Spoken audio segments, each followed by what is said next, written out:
Dear student, today we will see mathematics part second, chapter number 3 circle.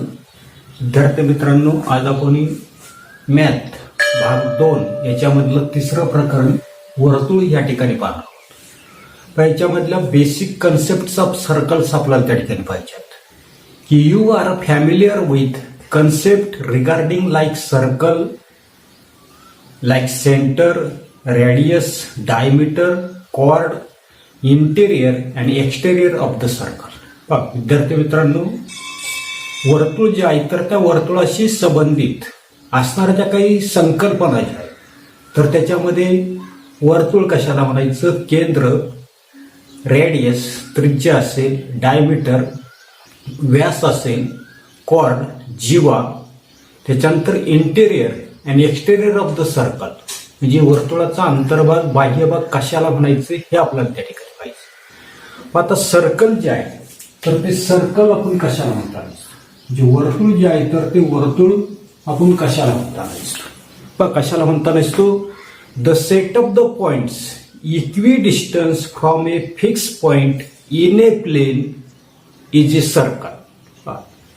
एक असणारं जे काही प्रतल जे आहे तर त्या प्रतलामध्ये समान अंतरावर असणारा अशा प्रकारचा या ठिकाणी एक वर्तुळ आहे. फळा म्हणजेच त्या ठिकाणी आपण त्या ठिकाणी वर्तुळ धरू. आणि हे जे असणारं जे काही वर्तुळ जे आहे तर त्या वर्तुळामध्ये एक असणारा जो काही फिक्स अशा प्रकारचा असणारा जो काही पॉइंट जो आहे तर त्या पॉइंट पासून समान अंतरावर असणारा जो काही बिंदूंचा असणारा जो काही संच जे आहे तर त्या संचाला आपण त्या ठिकाणी काय म्हणता नसतो, सर्कल त्या ठिकाणी म्हणता नसतो, वर्तुळ त्या ठिकाणी म्हणता नसतो. The fix point is the centre. आणि हा जो काही स्थिर अशा प्रकारचा असणारा जो काही बिंदू जो आहे तर त्या बिंदूलाच काय म्हणता नसतोय, सेंटर ऑफ द सर्कल. त्याला आपण त्या ठिकाणी वर्तुळ जे आहे तर त्या वर्तुळाचा केंद्र बिंदू जो आहे तर तो केंद्रबिंदू त्या ठिकाणी म्हणता नसतो. And fix distance is called the radius of the circle. आणि जे काही हा जो काही असताना तो काही फिक्स अशा प्रकारचा बिंदू आणि वर्तुळावरील कोणताही एक अशा प्रकारचा असणारा बिंदू याच्या दरम्यानचं असणारं जे काय अंतर जे आहे तर त्या अंतराला आपण काय म्हणतो नसतो, वर्तुळाची त्या ठिकाणी रेडियस म्हणताना नसतो. आणि त्या ठिकाणी रेडियस जे आहे तर ते रेडियस आपण ओए म्हणू शकतो, ओपी म्हणू शकतो. अशा पद्धतीची असणारी जी काही रेडियस जे आहे तर ती रेडियस आपण त्या ठिकाणी दाखवू शकतो. त्याच्यानंतर पुढे पाहता की radius is also the segment joining the centre and any point on the circle.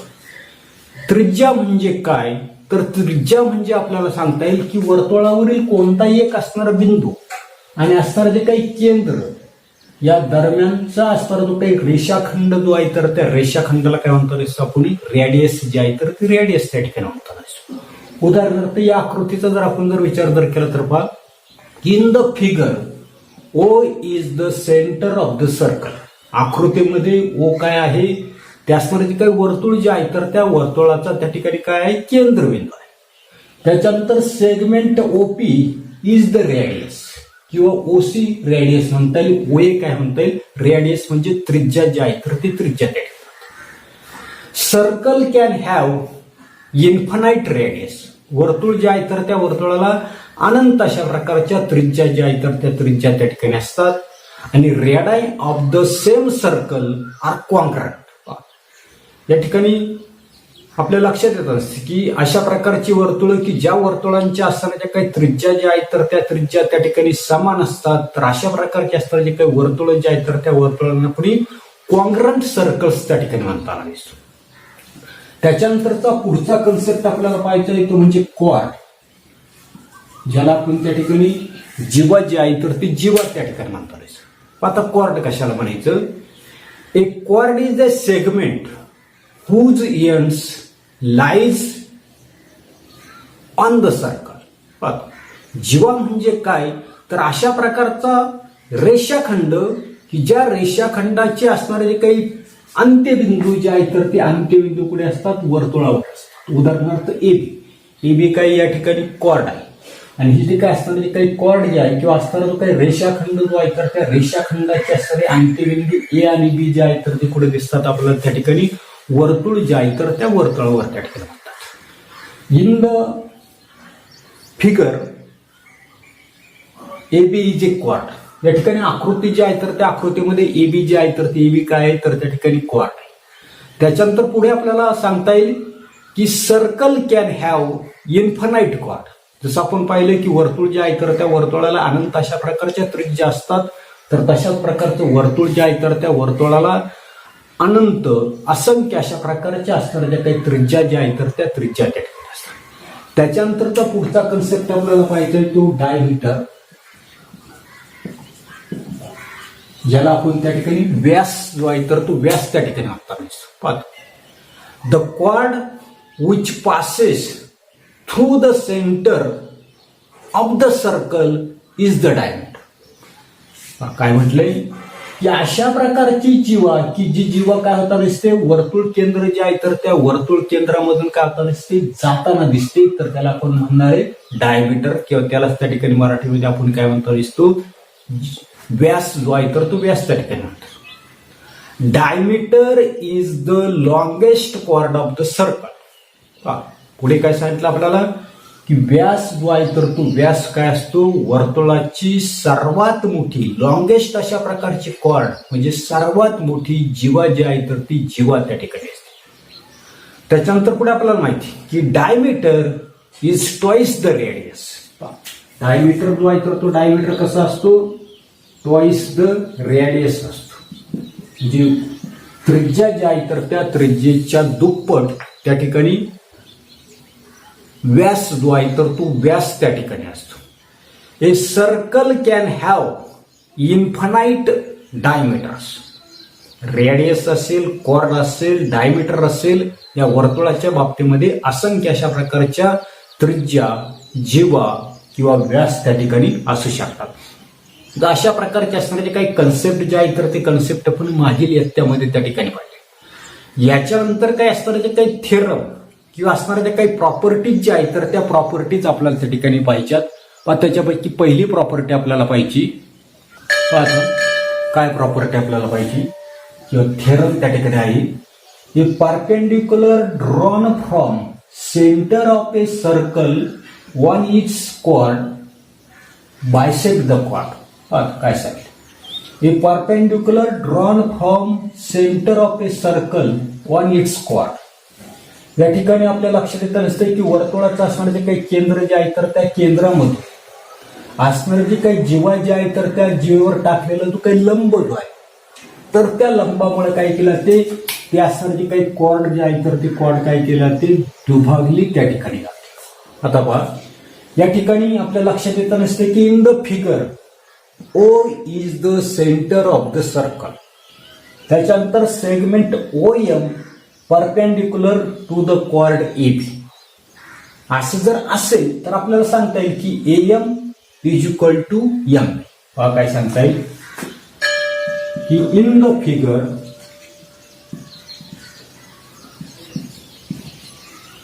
O is the centre of a circle. आकृतीमध्ये ओ काय आहे वर्तुळाचा केंद्रबिंदू. त्याच्यानंतर काय सांगतं आपल्याला की segment O M perpendicular chord A. त्याच्यानंतर रेख ओ एम कसा आहे जेव्हा ए बीला त्या ठिकाणी लंब आहे. त्याच्यानंतर दरम्यानचा संबंध आपल्याला सांगता येईल A dash M dash B. असं जर असेल तर आपल्याला सांगता येईल की A M is equal to M. याचाच अर्थ काय की वर्तुळाच्या केंद्रामधून जीवेवर टाकलेला तो काही लंब जो आहे तर त्या लंबामुळे काय केलं ते ही जीवा त्या ठिकाणी दुभागली जाते. म्हणजे ए एम अंतर आणि एम बी अंतर कसं असते तर त्या ठिकाणी सारखं असतं. अशाच पद्धतीची असणारा जो काही पुढचा असणारा जो काही प्रॉपर्टी किंवा थेरम जो आहे तर तो थेरम आपल्याला त्या ठिकाणी पाहायचा आहे. तो आता पुढे आपल्याला काय पाहायचंय आता सेकंड थेरम आपल्याला त्या ठिकाणी पुन्हा त्या ठिकाणी आपल्याला आठवायचं आहे. The segment joining the centre of a circle and the mid point of its chord is perpendicular to the chord. आता काय सांगितलं की वर्तुळाचा असणारा जो काही केंद्र आणि असणारे जे काही जिवेचा असणारा जो काही मध्यबिंदू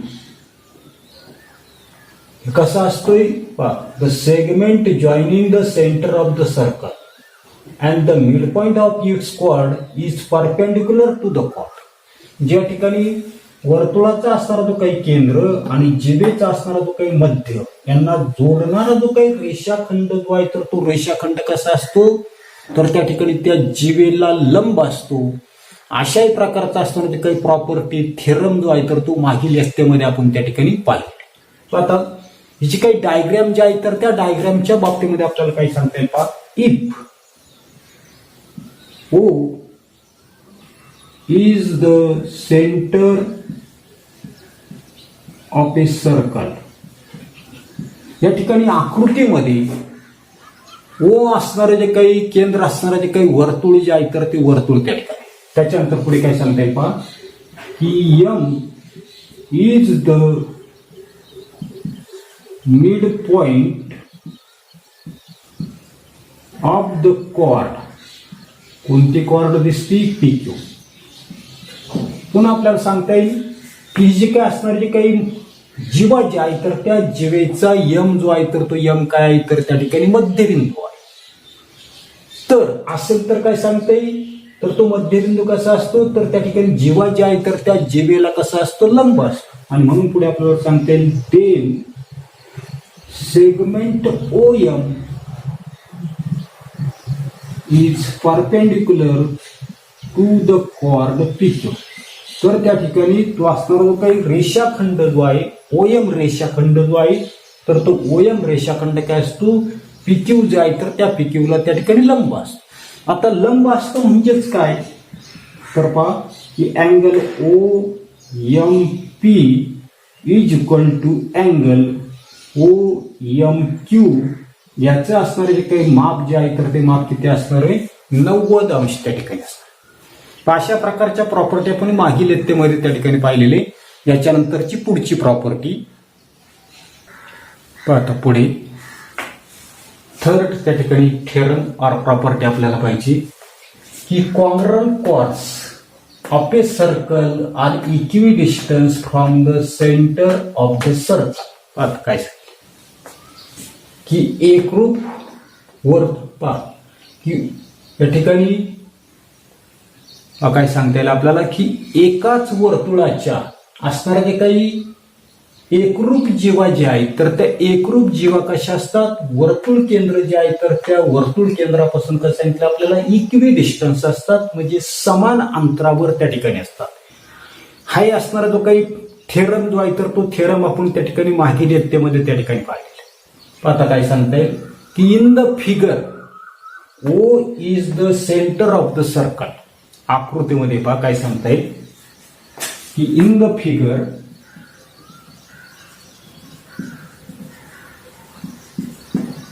O is the center of the circle. आकृतीमध्ये O जो आहे तर तो O काय आहे त्या वर्तुळ जे आहे तर त्या वर्तुळाचा त्या ठिकाणी केंद्र बिंदू आहे. बरोबर. त्याच्यानंतर पुढे आपल्याला काय सांगितले इफ कॉर्ड कोणती कॉर्ड आहे पहिली AB आणि दुसरी असणारी जी काही कॉर्ड CD कशा सांगितल्या कॉन्ग्रुएंट. जे असणारे जे काही कॉर्ड जे आहेत तर त्या कॉर्ड कशा सांगितल्या कॉन्ग्रुएंट त्या ठिकाणी आहेत. त्याच्यानंतर पुढे काय सांगितले पहा की सेगमेंट पहिला सेगमेंट आहे OM परपेंडिक्युलर. कशाला तो त्या ठिकाणी परपेंडिक्युलर आहे तर कॉर्ड AB ला त्या ठिकाणी परपेंडिक्युलर आहे. बरोबर. आणि दुसरं आपल्याला सांगता येईल की and segment ON perpendicular to the chord CD असं आपल्याला त्या ठिकाणी दिलेलं. आता याच्यामधला असणारा काही दरम्यानचा संबंध जो आहे तर तो दरम्यानचा संबंध आपल्याला त्या ठिकाणी देता येईल की A' M' B and C dash N dash D. बरोबर. असं त्या ठिकाणी जर असेल तर काय सांगितलेले, काय थेरम आहे की एकाच वर्तुळाच्या एकरूप जीवा वर्तुळ केंद्रापासून कसे असतात, समदूर असतात, समान अंतरावर असतात. म्हणजेच त्या ठिकाणी आपल्याला काय म्हणता येईल, डेल OM is equal to OM. म्हणजे या ठिकाणी आपल्याला सांगता येईल की एकाच वर्तुळाच्या असणाऱ्या ज्या काही एकरूप जीवा जे आहेत तर त्या एकरूप जीवा कशा असतात, म्हणजे काही वर्तुळाच्या असणारे जे काही केंद्र जे आहे तर त्या केंद्रापासून समान अंतरावर असतात. OM is equal to OM. हाही थेरम आपण त्या ठिकाणी मागच्या इत्तेमध्ये त्या ठिकाणी पाहिलेला आहे. याच्यानंतर पुढे पुढे फोर्थ प्रॉपर्टी और थेरम त्या ठिकाणी आपल्याला पाहायचं आहे. The quad of a circle equi distance from the centre of a circle. याचा अर्थ काय की वर्तुळाच्या दोन जीवा वर्तुळ केंद्रापासून कशा असतील, समदूर त्या ठिकाणी जर असतील तर काय सांगितलेलं आपल्याला, आर्क कॉन्ग्रंट. तर त्या कशा असतात, तर त्या ठिकाणी एकरूप असतात किंवा समान त्या ठिकाणी असतात. बरोबर. पहा त्या ठिकाणी डायग्राम मध्ये आपल्याला काय काय दिलेलं आहे तर पहा की इन द फिगर त्याचा सेंटर जो आहे तर तो सेंटर आपण त्या ठिकाणी दाखवू. In the figure O is the centre of a circle. आकृतीमध्ये ओ काय आहे तर ते असताना जे काही वर्तुळ जे आहे तर त्या वर्तुळाचा त्या ठिकाणी काय आहे, केंद्रबिंदू त्या ठिकाणी. त्याच्यानंतर सेगमेंट्स कोणकोणत्या दाखवलेले आहे तर segment P Q and segment R S are the chords of a circle. या ठिकाणी पी क्यू आणि आर एस काय आहे, वर्तुळ जे आहे तर त्या वर्तुळाच्या त्या ठिकाणी जीवा जे आहे तर ते जीवा त्या ठिकाणी. त्याच्यानंतर काही लंब त्या ठिकाणी दाखवली पहा की segment OM perpendicular chord R S and segment ON perpendicular chord P Q such that. त्याच्यामधलं दरम्यानचा संबंध आपल्याला लिहिता येईल R dash M dash S and P dash N dash Q P dash N dash Q असं आपल्याला त्या ठिकाणी दिली. असं जर असेल तर काय सांगितलं आपल्याला, पुढे सांगितलं इफ जर कशा असतील, chords of the circle are equidistance. याच्या काय असणार जे काही जीवा जे आहे तर त्या जीवा कशा आहेत, वर्तुळ केंद्रापासून त्या ठिकाणी कशा आहेत, सारख्याच अंतरावर आहेत किंवा समदूर त्या ठिकाणी आहेत. म्हणजे OM if OM is equal to ON, वर्तुळ केंद्रापासून जर त्या ज्या काही जीवा ज्या आहेत तर त्या जीवा जर त्या ठिकाणी समदूर जर असतील तर काय सांगितलं आपल्याला, तर काय सांगितले तर ते आर कशा असतात, कॉन्ग्रंट. तर त्या जीवा ज्या आहेत तर त्या जीवा कशा दाखवायच्यात आपल्याला, तर त्या ठिकाणी एकरूप असतात. म्हणजे त्या ठिकाणी chord R S congruent chord P Q ही वर्तुळ केंद्रापासून समान अंतरावर असणारे जे काही जीवा जे आहेत तर त्या जीवा कशा दाखवल्या आपण इतर त्या ठिकाणी एकरूप दाखवल्या. अशा प्रकारची प्रॉपर्टी थिअरम जो आहे तो मागील इयत्तेमध्ये आपण त्या ठिकाणी पाहिले. त्याच्यानंतर पुढे की सर्कल पासिंग थ्रू 1, 2, 3 पॉइंट्स, म्हणजे 1, 2, 3 बिंदूमधून जाणारी जी काही वर्तुळ जे आहे तर ती वर्तुळ आपल्याला पाहिजे. आपल्या असं लक्षात येतं नसते की infinite number of circles can pass through 1 point. एक बिंदू जर दिला असेल तर त्या एका बिंदूमधून जाणारी अनंत वर्तुळ आपण त्या ठिकाणी काढू शकतो. मी काय केलेलं आहे त्याने एकच सर्कल त्या ठिकाणी काढू. या तिच्यामधून काय करू शकतो आपण, रेडियस त्या ठिकाणी कमी जास्त करून पुन्हा दुसरं वर्तुळ काढू शकतो. म्हणजे एक बिंदू जो आहे तर त्या एका बिंदूमधून अनंत वर्तुळ आपण त्या ठिकाणी काढू शकतो. त्याच्यानंतर दुसरं आपल्याला सांगता येईल infinite circle pass through the two distinct point. दोन बिंदू जर असतील तर त्या दोन बिंदूमधून सुद्धा आपण काय करू शकतो, अनंत अशा प्रकारचे असणारे जे काही वर्तुळ जे आहेत तर ती वर्तुळ त्या ठिकाणी काय करू शकतो, काढू शकतो. तीन बिंदू जर त्या ठिकाणी जर असतील तर पहा की तीन बिंदू जे आहेत there is one and only one circle that is the unique circle passing through the three non collinear points. उदाहरणार्थ त्या ठिकाणी पहा तीन त्या ठिकाणी आपल्याला कोलिनियर अशा प्रकारचे असणारे काही पॉइंट्स जे आहेत तर ते पॉइंट्स आपल्याला दिसतील. आपण काय करू शकतो, प्रत्येकाचं त्या ठिकाणी मिड पॉईंट जो आहे तर तो मिड पॉईंट त्या ठिकाणी काढू शकतो. त्याला दुभाजक त्या ठिकाणी काढून या तिघांमधून जाणारं एकच अशा प्रकारचं असणारे जे काही वर्तुळ जे आहे तर ते वर्तुळ त्या ठिकाणी काढू शकतो. म्हणजे आपल्या लक्षात येत नसते की एक बिंदू असेल तर त्याच्यामधून अनंत वर्तुळ त्या ठिकाणी जाऊ शकतो, दोन बिंदू असेल तर त्याच्यामधून सुद्धा अनंत वर्तुळ त्या ठिकाणी जाऊ शकतात. परंतु थ्री नॉन लिनियर नैक रेषीय असणारे जे काही बिंदू जर असतील तर त्याच्यामध्ये आपल्या लक्षात येताना दिसतंय की ओनली वन त्या ठिकाणी काय होताना दिसतंय, सर्कल त्या ठिकाणी पास होताना दिसते. पुढे आपल्याला सांगता येईल की no circle can pass through collinear points. तिन्ही असणारे जे काही बिंदू जे आहेत तर ते बिंदू कसे असतील, कोलिनियर जर असेल, एक समान किंवा एक रेषीय जर असतील तर याच्यामधून त्या ठिकाणी वर्तुळ जे आहे तर ते वर्तुळ त्या ठिकाणी जाऊ शकत नाही. याच्यानंतर पुढे पुढची प्रॉपर्टी आपल्याला पाहिजे.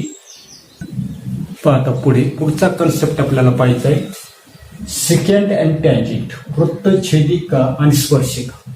आता याच्यामध्ये सिकँट कशाला म्हणायचं आणि असताना जे काही टँजेंट कशाला म्हणायचं. तर या ठिकाणी ही जी काही डायग्राम जे आहे तर त्या डायग्रामचा जर तुम्ही त्या ठिकाणी विचार जर केला तर या ठिकाणी असताना जी काही जी असणारी जी काही लाईन जी आहे, समजा या लाईनला मी त्या ठिकाणी यम लाईन, आणि ही जी काही यम लाईन जी आहे तर ती यम लाईन हे जे असणारे जे काही सर्कल जे आहे तर त्या सर्कलला काय करताना दिसते, पी पॉइंट जे आहे तर त्या पी पॉइंट मध्ये त्या ठिकाणी काय करताना दिसते, तर त्या ठिकाणी टच करताना दिसते. आणि म्हणून या ठिकाणी यम जे आहे तर ती यम काय असणार आहे, हे जे सर्कल जे आहे तर त्या सर्कलचे त्या ठिकाणी टँजेंट त्या ठिकाणी असणार.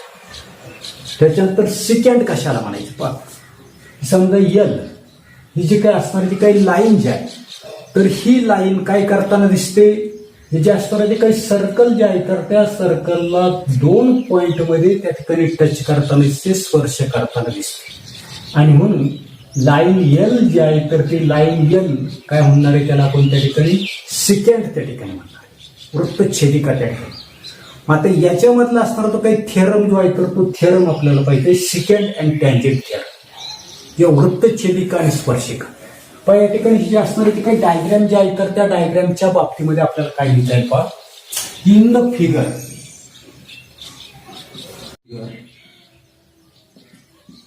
काय दिसतंय, line M and the circle have only one point P in common. या ठिकाणी काय म्हणतोय, की लाईन यम, या ठिकाणी ही line M and the circle have only one common point. या ठिकाणी आपल्याला ही जी काय असणार जी काही रेषा जी आहे तर ती रेषा आणि असणारं वर्तुळ यांना त्या ठिकाणी एकच असणार तो काही कॉमन पॉइंट जो आहे तर तो कॉमन पॉइंट कोणता आहे, तर त्या ठिकाणी पी त्या ठिकाणी आहे. कसा आहे, इन कॉमन, किंवा त्या ठिकाणी आपण लिहिले कॉमन पॉइंट पी त्या ठिकाणी, बरोबर.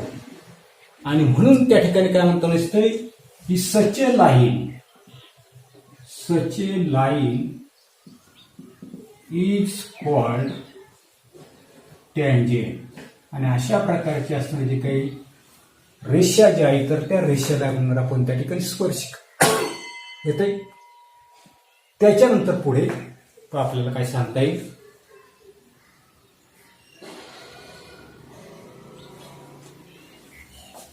And the common point is called the point of contact.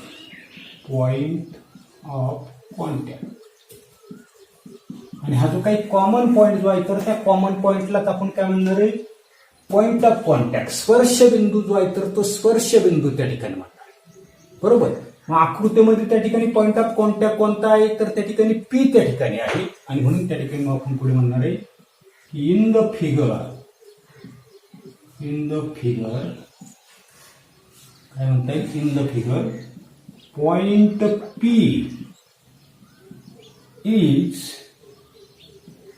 The point of contact. आकृतीमध्ये बिंदू पी जो आहे तर तो काय असणार आहे, स्पर्श बिंदू त्या ठिकाणी असणार आहे. बरोबर. मग अशाच पद्धतीने आपल्याला असणार की काही सिकॅन्ड जे आहे तर त्या सिकॅन्डच्या बाबतीमध्ये त्या ठिकाणी सांगता येईल. आता काय सांगता येईल की इन द फिगर, याच आकृतीमध्ये इन द फिगर कोणती लाईनचा विचार करू आपण की line L and the circle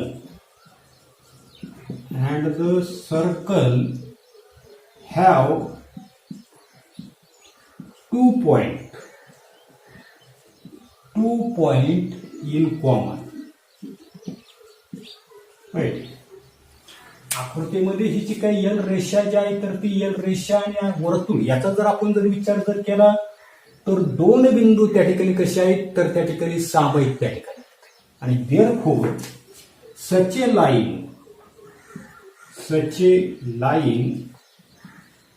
is called secant. त्यालाच काय म्हणतो आपण, अशा प्रकारची लाईन की ज्याच्यामध्ये 2 पॉइंट त्या ठिकाणी कॉमन आहे तर त्याला आपण म्हणतो सिकॅन्ड किंवा त्यालाच आपण त्या ठिकाणी वृत्तछेदिका त्या ठिकाणी म्हणतो. बरोबर. आता या ठिकाणी कोणकोणते पॉइंट आहेत तर पॉइंट्स ए अँड बी. आकृतीकडे जर पाहिले तर कोणते पॉइंट दिसतात आपल्याला, ए आणि बी पॉइंट्स जे आहेत तर ते ए आणि B points are the intersection. कशाचे इंटरसेक्शन आहे तर ते आपल्याला सांगता येईल intersection of the circle and secant. हिचे काही ए आणि बी बिंदूचे आहेत तर ते काय आहेत तर हिचे काही वर्तुळ आणि असणारी जी काही वृत्तछेदिका यांचे त्या ठिकाणी छेदन बिंदू जे आहेत तर ते छेदन बिंदू त्या ठिकाणी. बरोबर. आता थेरम काय आहे, प्रॉपर्टी काय आहे त्याचा आपल्याला विचार करायचा की इन द फिगर. आता फिगरचा जर आपण विचार केला तर पुढे आपल्याला काय दिसतंय पहा, if we draw radius OP, ते आपण आकृतीमध्ये काढलेली, if we draw radius OP. जर आपण त्या ठिकाणी असणारी जी काही त्रिज्या जी आहे तर ती त्रिज्या जर आपण त्या ठिकाणी काय केली आकृतीमध्ये जर काढली तर काय दिसते, it is perpendicular to the line M. It is perpendicular to the line M. त्रिज्या जर काढली तर ती त्रिज्या काय दिसते, हिची काय असताना जी काही स्पर्शिका जी आहे तर त्या स्पर्शिकेला त्या ठिकाणी कशी आहे तर त्या ठिकाणी ती लंब असते. आणि this concept is non as tangent theorem. This concept is non as tangent theorem. त्यालाच आपण त्या ठिकाणी स्पर्शिकेचे असणारे जे काही प्रमेय जे आहे तर ते प्रमेय त्या ठिकाणी मानताना दिसतो येते. तर एवढाच भाग आपण या ठिकाणी पाहणार आहोत. याच्यानंतरच असणारे जे काही टँजंट थेरम जे आहे तर ते टँजंट थेरम आपण त्या ठिकाणी पुढील तासाला त्या ठिकाणी पाहणार आहोत. धन्यवाद.